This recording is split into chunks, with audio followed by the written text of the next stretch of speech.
سمعت كتير عن مشرحة حلوان، وكان عندي واحد صاحبي هناك اسمه سيف، كان ساكن قريب منها. قال لي كتير ان احنا ندخل ونصور جوه بالليل قرب الفجر، وهو كان مصدق كل الكلام والقصص والخرافات اللي بتتقال عنها.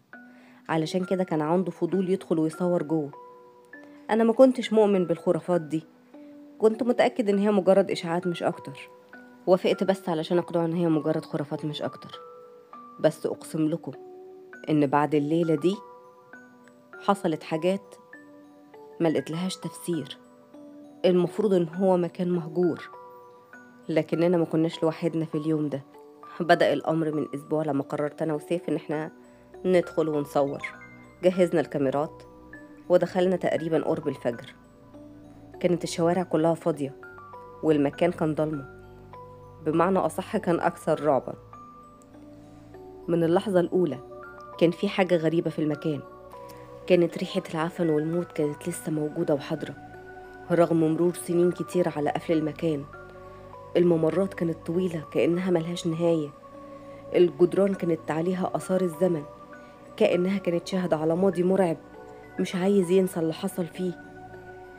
كنا أنا وسيف عمالين نصور ونتكلم مع بعض، كنا بنحاول نكسر حاجز الخوف اللي جوانا، لحد ما فجأة سمعنا صوت زي ما يكون صوت همسات جاي من جوه أوضة بابها مفتوح نص فتحة. وقفت أنا وسيف وقعدنا نبص حوالينا بالنظرات كلها رعب. المفروض إن مفيش أي حد موجود معانا.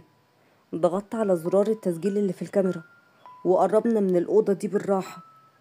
الباب كان مفتوح نص فتحة وفضل يعمل صوت الفتح اللي هو بالراحة المرعب ده. فتحته مرة واحدة عمل صوت كئيب. الأوضة كانت كلها فاضية، لكن الأصوات بتاعت الهمسات ما وقفتش، بالعكس كانت أوضح. كانت همسات مش مفهومة، وكأن في أكتر من شخص كان بيهمس في وقت واحد. حسينا أنا وسيف بتيار برد جه خبط فينا، رغم إن الجو أصلا في الوقت ده كان حر. وفجأة الأنوار كلها اتطفت. الأوضة كلها زي ما تكون غرقت في ضلمة كبيرة، وما كانش فيه معانا غير يدوب الأنوار اللي في الكاميرا وأنوار الموبايلات بتاعتنا. سمعت صوت بيتحرك على الأرض، ما كانش خطوات، لأ، صوت زي صوت سحب، كأن في حد بيجر جثة من على الأرض. لما سلطت نور الموبايل على الأرض شفت آثار أقدام، بس كانت مبلولة، ما كانتش لينا. وفجأة في صوت جه من ورايا على طول. سمعت حد بيقول لي اخرج الوقتي. التفت بسرعة ورايا، ما كانش فيه موجود أي حد. سيف ما تحملش الكلمة، ما تحملش الصوت، جري بسرعة ناحية الباب، حاول يفتح الباب بس للأسف الباب كان مقفول من بره. بدأ يصرخ بجنون ويضرب الباب بالجامد عشان الباب يفتح. حاولنا ندور على أي مخرج، ما كناش لاقيين.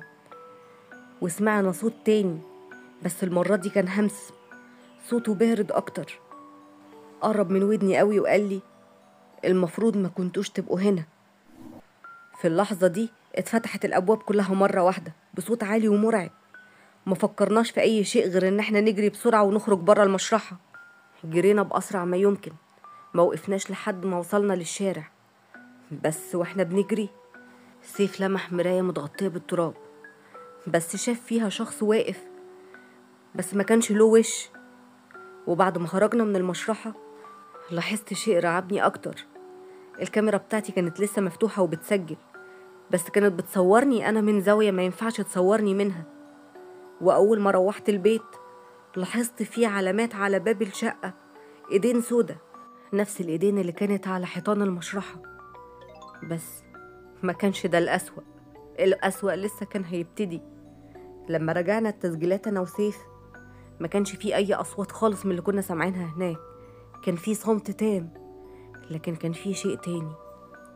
كان فيه واحدة من اللقطات كنت بسلط الضوء على الأرض، ظهر انعكاس لأقدام شخص تالت واقف جنبي أنا وسيف. بعد يومين لقيت رسالة جايالي على موبايلي من رقم مجهول. كانت صورة مظلمة قوي.